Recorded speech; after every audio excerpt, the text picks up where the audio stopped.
we can go ahead and get into these power rankings for the WNBA.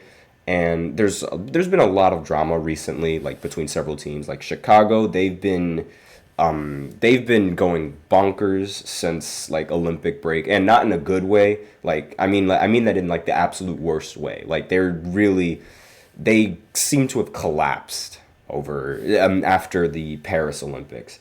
And the Sky, they recently lost six in a row, suffering like Kennedy Carter, excuse me. I don't know how to pronounce her name, so excuse me if I completely messed that up.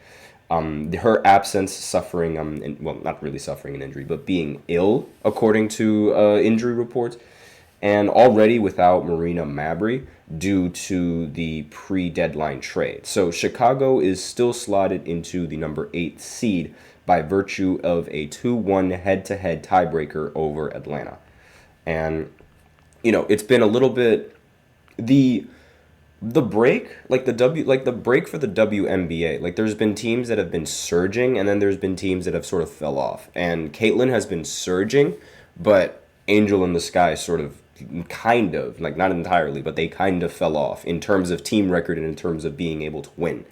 And it's really apparent. And like a week ago, it seemed as if only two teams were going to be in a contention for a playoff spot. But recent surges from other teams like the Wings and the Mystics, they added a lot more conflict between, the possible teams that could actually compete for a title this season that aren't, like maybe the Lynx, or that aren't the Liberty, or a team like the Mercury or something like that. Or maybe even an even more dangerous team like the Aces, honestly, now that I think about it.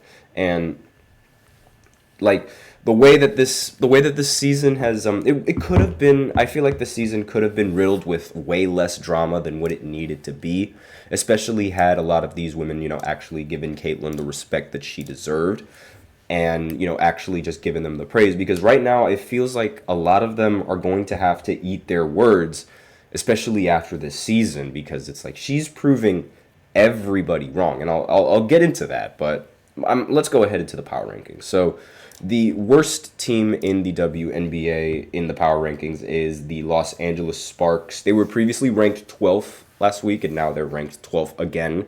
Like they've been the worst team, and the biggest reason why they are the worst team is because they did not expect to not have Cameron Brink out for the entire season. They drafted Cameron Brink with the expectation that she was going to have the same effect as Caitlin Clark has on the Fever.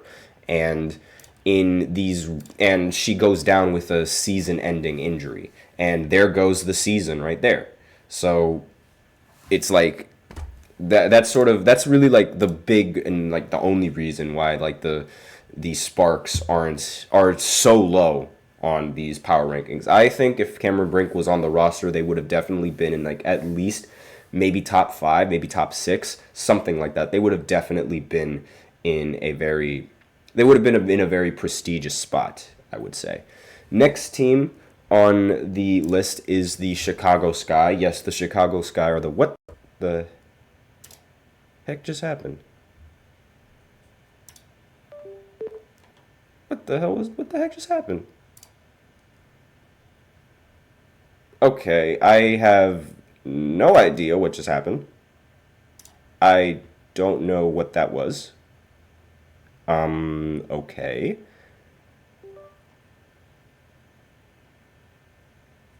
Okay, I have no idea what just happened. My computer just...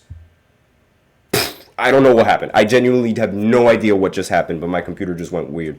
I'm sorry for that. But anyways, let me go ahead and, try and continue with this list and hopefully not have any more problems. Hold on just 1 second. Let me see.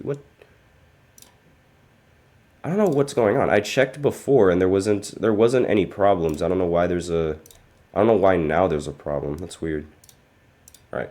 Regardless, the Chicago Sky, they were considered to be one of the they were thought of being like the better teams in the WNBA, and a lot of people, specifically Caitlyn fans, they really, not Caitlyn fans, but Angel Reese fans, excuse me, they really sort of hoped that the team would be in a much better situation as opposed to where they're at now. They're in the number ninth in the power rankings, which is, it's not ideal if you are somebody like Chicago, especially with the start that you had in the season, winning games with Angel. Now it seems like they sort of been figured out, and they've been on a recent losing streak, and now Angel's numbers are starting to look a little bit differently. A lot of people are starting to look at her numbers more like stat padding now, as opposed to her putting up really good numbers, because now the Chicago Sky aren't winning nearly as many games, which is unfortunate if you're an Angel Reese fan. But again, this is honestly, the way I see it, this is karma. Like, this is literally karma. This is what happens. And next team on this list, surprisingly, very, very surprisingly, is the Phoenix Mercury. They were ranked 7th in last week's rankings, and now they moved all the way down to 10, which is crazy in my opinion. And it's really like, Diana Taurasi really might have to eat her words, because right now she's third to last in the power rankings. Meanwhile, Caitlin is nowhere near that. And it's like, not only that, but the Mercury are actually they're supposed to be a good team on paper, with Brittany Griner and Diana Taurasi and the rest of the other players that they have on the roster.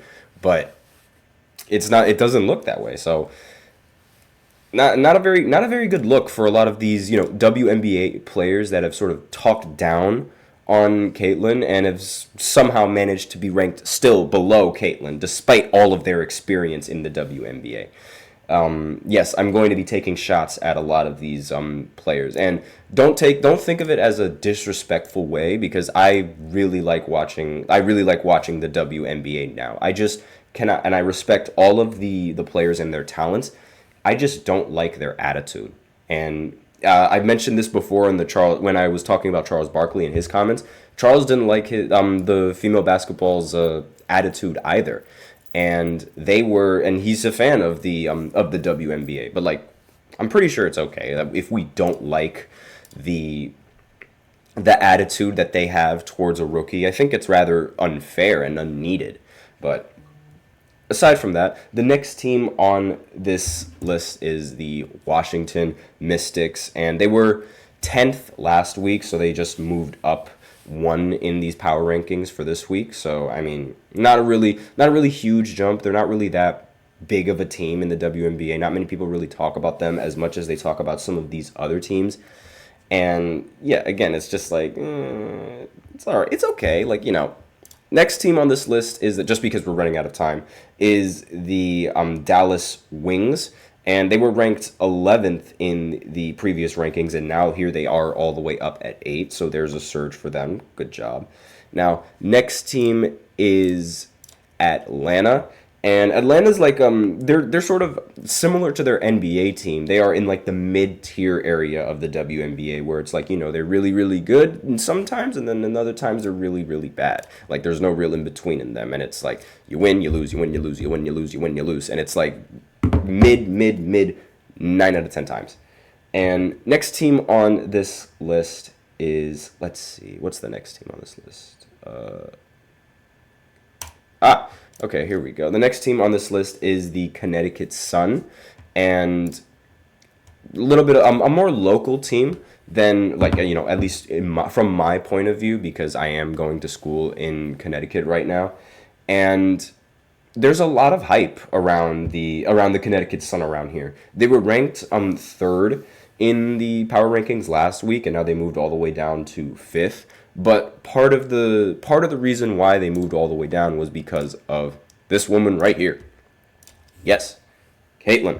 She did it again. I remember a few days ago I did a segment on her breaking a record of having a 25-12 game, like being the first ever WNBA player to have 2 back-to-back games like that. Now she already has more triple doubles than 99.63% of all WNBA players in the history of the sport. She's only played 34 games. 34 games, and she already has more triple doubles than 99.6. Like, 0.6? You're telling me there's only 0.4 WNBA players that have more triple doubles than her?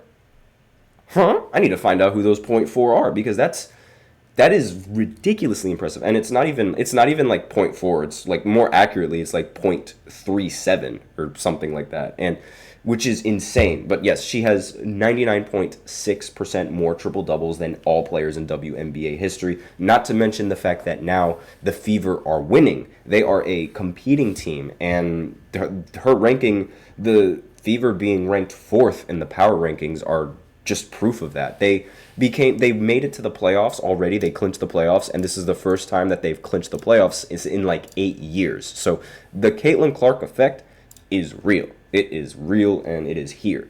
Now, the next team on the list, of course, Las Vegas Aces, a team that has A'ja Wilson, who's arguably the best player in the entire WNBA right now, as well as, I don't want to mention Kelsey Plum, but I got to. Kelsey Plum. For those of you guys who are wondering why doesn't he like Kelsey Plum, I'm a Giants fan, and you guys can connect your dots there. But anyways, obviously having an MVP, the MVP of the WNBA, I really shouldn't even like say it's an MVP candidate, because she's basically the MVP already. And a bunch of other supporting players, they are going to be the favorites going into the, like one of the favorites going into the postseason easily when you have the MVP and a solid team around it.